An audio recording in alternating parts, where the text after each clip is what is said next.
बहुत मुख्तसर बात इंशाल्लाह आपके सामने रखूंगा। शुरुआत इस बात से करता हूं कि आप लोग देखते होंगे कि एक बहुत बड़ा कैंपेन कर्नाटका के अंदर चलाया जा रहा है। वो कैंपेन में थोड़े मुस्लिम लीडर्स, उन्होंने खुद अपने आप को लीडर बनाया है, कौम ने उनको लीडर नहीं बनाया, मैं फिर भी लीडर बोलता हूं उनको। ऐसे लोग जो आईएएस ऑफिसर्स हैं, उसमें थोड़े उलमा भी हैं, दिन रात पूरा कर्नाटका घूम रहे हैं। वो लोग कर्नाटका के हर एक कॉन्स्टिट्यूएंसी में जा रहे हैं, पावर पॉइंट लेकर, प्रोजेक्टर लेकर, लैपटॉप लेकर, हर जगह जाकर एक ही बात बोल रहे हैं। वो बात यह है कि देखो, आप एसडीपीआई या दूसरे पार्टीज को वोट देंगे, वोट डिवाइड हो जाएंगे, बीजेपी आ जाएंगी यहां पर। और ये चीज जो है बहुत ही प्रेशर के साथ, बहुत जबरदस्त फंडिंग के साथ, जबरदस्त फंडिंग हो रहा है इन लोगों को। इनके पूरे खर्चे को देखा जा रहा है। पूरा कर्नाटका जो लोग सफ़र कर रहे हैं, इनके ट्रैवलिंग का खर्चा, इनके प्रोग्राम्स का खर्चा, बड़े बड़े 5 स्टार होटल्स में जो डिनर लंच हो रहे हैं, ये सब चीज़ को ज़बरदस्त फंडिंग हो रहा है। और फंडिंग देकर मैसेज क्या? मैसेज बीजेपी आ जाएंगे करके। मैं बताता हूं, इससे बड़ी शर्म की बात और कुछ भी नहीं। आज कर्नाटका में जब इलेक्शन चल रहा है ना, आज सारे कम्युनिटीज, उसमें वोक्कलिगा कम्युनिटीज के लोग आज पूरा कर्नाटका में प्रोग्राम कर रहे हैं। वो प्रोग्राम में उनका एजेंडा क्या? नेक्स्ट कर्नाटका का चीफ मिनिस्टर एक वोक्कलिगा बनना करके। लिंगायत लोग पूरे कर्नाटका के अंदर प्रोग्राम्स कर रहे हैं, और वो प्रोग्राम में एजेंडा क्या? नेक्स्ट कर्नाटका का चीफ मिनिस्टर एक लिंगायत होना करके। दलित लोग पूरे कर्नाटका के अंदर प्रोग्राम्स कर रहे हैं, और प्रोग्राम में डिस्कस क्या कर रहे हैं उन्होंने? नेक्स्ट कर्नाटका का चीफ मिनिस्टर एक दलित होना। और मुसलमान पूरे कर्नाटका में प्रोग्राम कर रहे हैं, वो प्रोग्राम का एजेंडा क्या? बीजेपी नहीं आना करके। मेरे हिसाब में ये काफी आप लोगों को समझने के लिए, ये काफी आप लोगों को समझने के लिए ऐसी बुज़दिली, ऐसी बेकार की नेगेटिव बात कर कर ये लोग अपने आप को आईएएस ऑफिसर कह रहे हैं, ये लोग अपने आप को उलमा कह रहे हैं, ये लोग अपने आप को मुसलमानों के लीडर कह रहे हैं। अब इसे लीडरों के दिलों के अंदर बुज़दिली है तो पूरे कौम के दिलों के अंदर बुज़दिली आएंगी। ऐसे बुज़दिल लीडरों की हमें जरूरत नहीं।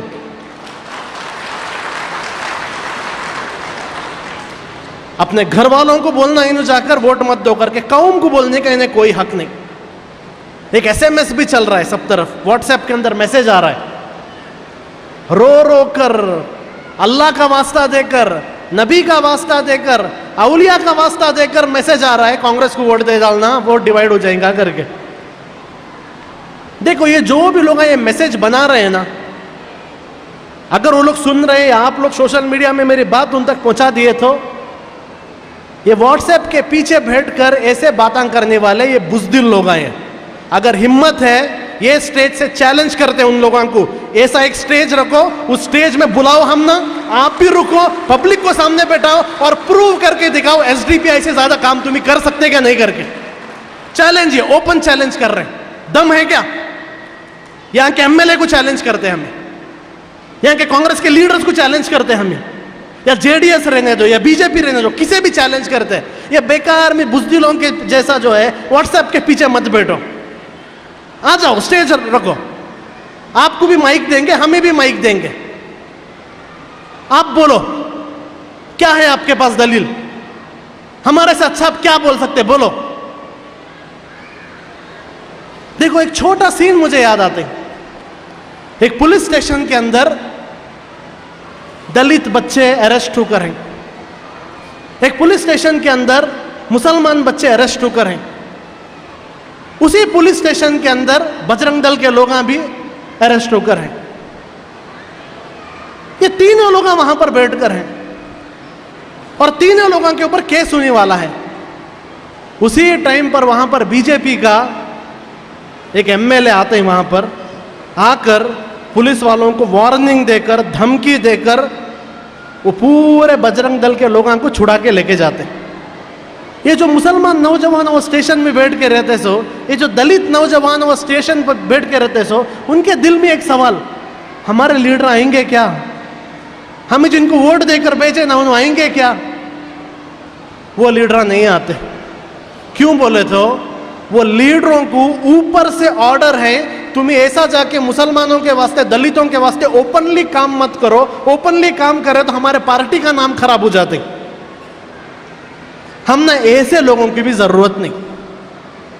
अगर तुम्हें दलित हो, अगर तुम्हें मुस्लिम हो, अपने आप को एक मुस्लिम एमएलए बोलना, अपने आप को एक दलित एमएलए बोलना, ये शर्म की बात नहीं।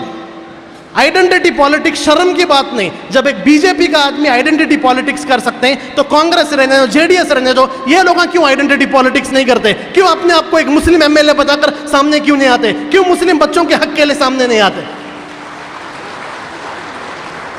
देखो, हमारे ये जो सवाल है ना, ये सवाल का उनके पास जवाब नहीं, इसलिए व्हाट्सएप में मैसेज भेजते। व्हाट्सएप में मैसेज भेजे तो क्या होते हैं उसमें? वो लोग कोई भी सवाल करते क्या? स्टेज लगाओ, बुलाओ, बात करेंगे। तो ऐसे जो बुजदिली के बातें हैं, ये बुजदिली के बातों से अभी और मुस्लिम कम्युनिटी या दलित कम्युनिटी बेवकूफ नहीं होंगी। दूसरी चीज और एक बात बता रहे हैं, एसडीपीआई आने से क्या होगा? चलो भाई, एसडीपीआई के कैंडिडेट है तो क्या करेंगे तुम्हें लोग? मैं आज सुनना बताता हूं। पूरे इंडिया के अंदर एसडीपीआई का एक इंपैक्ट, छोटा मिसाल देखो, गुजरात में इलेक्शन चल रहा था, पूरा नरेंद्र मोदी जाकर काम कर रहा है, अमित शाह जाकर काम कर रहा है, राहुल गांधी जाकर काम कर रहा है, सब लोग जाकर काम कर रहे हैं, नॉर्मल इलेक्शन चल रहा है। एसडीपीआई के चंद लोग जाकर जिग्नेश मेवानी को एक लाख का चेक दे दिए। पूरे इंडिया के न्यूज चैनल में हलचल। संबित पात्रा, बीजेपी का स्पोक्स पर्सन, प्रेस कॉन्फ्रेंस बुला के एसडीपीआई के खिलाफ बात कर रहा है। अमित शाह, बीजेपी का प्रेसिडेंट, हमारे खिलाफ बात कर रहा है। जीवीएल नरसिम्हा, सब लोग, बीजेपी के लोग हैरान। बीजेपी के लोगों को टेंशन शुरू हो गया। एसडीपीआई के लोग गुजरात में जाकर जिग्नेश मेवानी को चेक दिए। ये क्यों टेंशन शुरू हुआ? राहुल गांधी आकर काम करे, टेंशन नहीं हुआ। पूरे दूसरे सेक्युलर लीडर जाकर काम करे, टेंशन नहीं हुआ। एसडीपीआई के लोग जाकर जिग्नेश मेवानी को एक चेक दिए, पूरे इंडिया के अंदर हलचल। क्यों? क्योंकि उनको मालूम ये सारे गीदड़ों में शेर एक ही छह करके।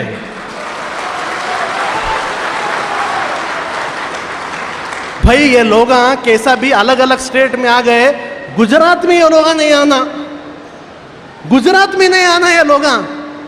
ये लोग जिग्नेश मेवानी को सपोर्ट करे, वहां जाकर गुजरात के मुसलमानों और दलितों के पास एसडीपीआई का इंट्रोडक्शन हुआ। सबसे बड़ा प्रॉब्लम वहां पर बीजेपी को होने वाला है। ये डर बीजेपी को, क्या समझते? बीजेपी को डर किसका? कांग्रेस का डर क्या? 10 साल कांग्रेस की गवर्नमेंट थी, नरेंद्र मोदी पर केस डाले क्या? क्यों डरेंगे उन्होंने? अरे एक आदमी जो 2,500 मुसलमानों का मर्डर होने के वक्त चीफ मिनिस्टर था, जिसके खुद के आईएएस ऑफिसर्स और आईपीएस ऑफिसर्स ने कहा कि ये चीफ मिनिस्टर ने ऑर्डर दिया था पुलिस वालों को कि आप लोग खामोश रहो, जो हिंदूज हैं, जो बजरंग दल के लोग हैं, वो बजरंग दल के लोगों को अपना गुस्सा निकालने के लिए दे दो। ऐसा एक शख्स के खिलाफ 10 साल एक्शन लेने की औकात नहीं दी है कांग्रेस वाले की। तुमने क्या लगता है बीजेपी वाले डरेंगे इनसे? बीजेपी वाले उनसे नहीं डरते। बीजेपी को आज डर है तो सिर्फ और सिर्फ एसडीपीआई का। मैसूर के अंदर अमित शाह आया, मैसूर के अंदर अमित शाह आकर स्पीच में अमित शाह ने क्या बताया? स्पीच में अमित शाह बताए कि अगर कर्नाटका के अंदर बीजेपी की गवर्नमेंट आई तो सबसे पहले SDPI, popular front of India को हम ही टारगेट करेंगे। लोग हम ना बोलते बीजेपी आ जाएगा, बीजेपी। देखो, बीजेपी अगर आई ना कर्नाटका में, सबसे ज्यादा तकलीफ हम ना होने वाली है, याद रखो। सबसे ज्यादा तकलीफ पॉपुलर फ्रंट एसडीपीआई को होने वाले। झारखंड में पॉपुलर फ्रंट को बैन भी कर है। दूसरों को तकलीफ नहीं होगा, हम ना तकलीफ होगा। अरे जिनको सबसे ज्यादा तकलीफ हो रहे हैं, हम ना टेंशन नहीं है, बेकार के लोगों को टेंशन नहीं। हमारे खिलाफ अमित शाह इतने गालियां दे रहे हैं, हमारे खिलाफ संबित पात्रा इतना बात कर रहा है, हमारे खिलाफ पूरी की पूरी बीजेपी इतनी बात बोल रही है, हम ना डर नहीं। और ये लोग जिनको आज तक कुछ करे नहीं, कुछ करने वाले भी नहीं, तुम ना क्या लगता है किसी एक मुस्लिम लीडर को टारगेट करेंगे? बीजेपी किसे भी टारगेट नहीं करेंगे, क्योंकि बीजेपी को अच्छी तरीके से मालूम ये लोग होने से भी कुछ होने वाला नहीं, नहीं रहने से भी कुछ होने वाला नहीं, बेकार में इनको कुछ करके कुछ होने वाला नहीं, ये पूरा मालूम उनको। तो ये जो है गुजरात इलेक्शंस में आप देख लिए बीजेपी को एसडीपीआई का कितना डर। इसलिए एक छोटा बात भी अगर आ गया ना कि कांग्रेस के लोग एसडीपीआई से बात कर रहे हैं, पूरा न्यूज बना रहे हैं, क्यों? एसडीपीआई नहीं आना, एसडीपीआई नहीं आना। जिस तरीके से ये कांग्रेस के लोग आकर मुसलमानों में स्पीच कर रहे हैं ना, बीजेपी आ जाएंगी, बीजेपी के लोग आज जाकर अलग अलग जगह स्पीच कर रहे हैं, देखो एसडीपीआई आ जाएंगी करके। ये हमारा असर आज मंगलूर के अंदर तुम जाएंगे, मंगलूर दक्षिण कन्नड़ा के अंदर बीजेपी का हर एक एमएलए एमपी अपना स्पीच स्टार्ट करते हैं, कैसा मालूम? देखो बीजेपी को वोट दो वरना एसडीपी आ जाएंगी करके। ये जी हमारा फर्क। उन्होंने समझ लिए, अमित शाह समझ लिया, बीजेपी समझ लिया, आरएसएस समझ लिया, लेकिन हमारे ये जो थोड़े फंडेड लीडर ये लोग समझे नहीं आज तक इस बात को। आज ये गेट टुगेदर हमें क्यों बुलाए? हम ना मालूम आप लोग एसडीपीआई कुछ वोट देंगे करके, आप लोगों को कन्विंस करने के लिए प्रोग्राम नहीं बुलाए। ये जो तुम्हारे घर में आते मालूम ऐसे पीपीटी लेकर, पावर पॉइंट प्रेजेंटेशन और लैपटॉप लेकर, व्हाट्सएप के वीडियो लेकर आप लोगों का जहन खराब करने के लिए आते, आपके पड़ोसियों का जहन खराब करने के लिए आते। जब ये लोग आकर आपका जहन खराब करने की कोशिश करो, ऐसे बातें कर उनको घर से भगाना आप लोग। ये एजुकेशन देने के लिए हमें आपको यहां पर बुलाकर है। उसके बाद ये जो बोल रहे हैं ना सेक्युलर सेक्युलर, कौन सेक्युलर बोलो मुझे? नीतीश कुमार बिहार में मुसलमानों का वोट लिया, वहां बिहार के मुसलमान नीतीश कुमार को ऐसा सर पर चढ़ा दिए थे, रजी अल्लाह ताला बोलना बाकी था, सो उतना था सो नीतीश कुमार वैसा रखे थे सर पर बैठा के। हुआ क्या? हुआ क्या? नीतीश कुमार गया ना बीजेपी के साथ। समाजवादी पार्टी का नरेश अग्रवाल, ओ बहुत बहादुर आदमी जी, क्या बात करते हैं बीजेपी के खिलाफ। क्या हुआ? कल गया बीजेपी को। तो ये लोगों का तुम्हें भरोसा कर सकते क्या? ये आपके जो एमएलए हैं जॉर्ज, मुझे गारंटी जो इन कांग्रेस में हमेशा रहेंगे क्या? इनके इतने सारे केसेस सीबीआई के पास है। कल अगर नरेंद्र मोदी और अमित शाह आकर जॉर्ज को बताए, देखो भाई तुम्हारे ऊपर पूरे केसा हैं, या तो बीजेपी में आ जाओ या तो जेल में जाओ, जॉर्ज क्या करेगा? बीजेपी में जाएगा कि जेल में जाएगा? बीजेपी को जाएगा ही नहीं। इतना क्राइम कर रहे हैं लोग, इतना बड़े क्रिमिनल्स ये लोग। मर्डर्स में इनका आकर है, एक आईएएस ऑफिसर के मर्डर में इनका नाम आकर है, कैसे कैसे करप्शन केसेस में इनका नाम आकर है। ये सब लोगों का फाइल जो है बीजेपी के पास है। हाल ही में एक बहुत बड़े उलमा उत्तर प्रदेश के एक आदमी है इधर, रविशंकर करके, राम को भी श्री बुलाते, कृष्णा को भी श्री बुलाते। इसे श्री काफी नहीं, इसे डबल श्री बुलाना। सो ये श्री रविशंकर के पास जो है सलमान नदवी नाम के एक बहुत बड़े मौलवी जाकर बोले जगह छोड़ डालेंगे, मंदिर बना डालो। अब बड़ी सोचने की बात, इतने बड़े उलमा जाकर अचानक यू टर्न क्यों मारे? जी हम रोज बोल रहे हैं ना, ये सारे बड़े बड़े लोगों का फाइल अमित शाह और नरेंद्र मोदी के पास रेडी है। फाइल दिखा दे, लाइन पे आ जाओ, हमारे साइड आ जाओ, वरना तुम ना भी अंदर डालेंगे। लोग उनके साइड चले जाते। हमने भी ये फाइल दिखाए, अक्टूबर के महीने में हमने भी ये फाइल दिखाए। देखो एनआईए का डोसियर है, नेशनल इन्वेस्टिगेशन का डोसियर है तुम्हारे खिलाफ। तुम्हारी हालत खराब कर डालेंगे, तुमने जेलों में डालेंगे, तुमने अरेस्ट कर डालेंगे, खामोश आ जाओ। हमारा थोड़ा ये मिजाज उल्टा, हम ना खामोश हुए बोले तो हमें वॉल्यूम ज्यादा करके बात करते। सो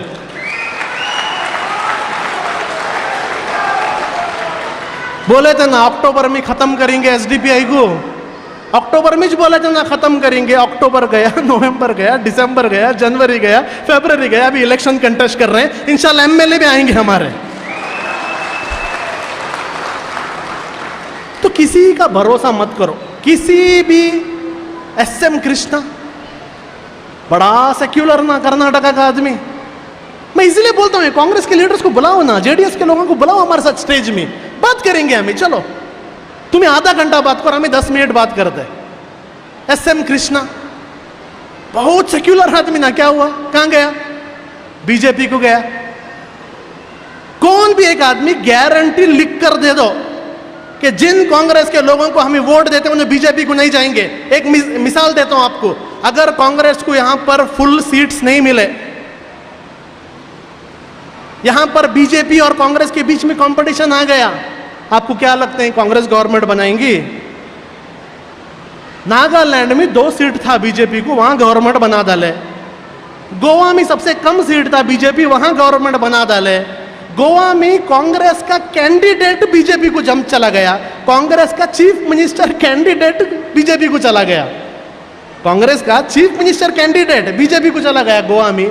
मणिपुर में कांग्रेस के MLAs एयरपोर्ट से उनको लेके आए, लेके आकर कांग्रेस के लोग लेके आए उस एयरपोर्ट को, मणिपुर को लेके आकर एयरपोर्ट में रिसीव करे, सो बीजेपी वाले बीजेपी को वोट दे दिया। मुसलमान MLA कांग्रेस का, मणिपुर का कांग्रेस MLA मुसलमान।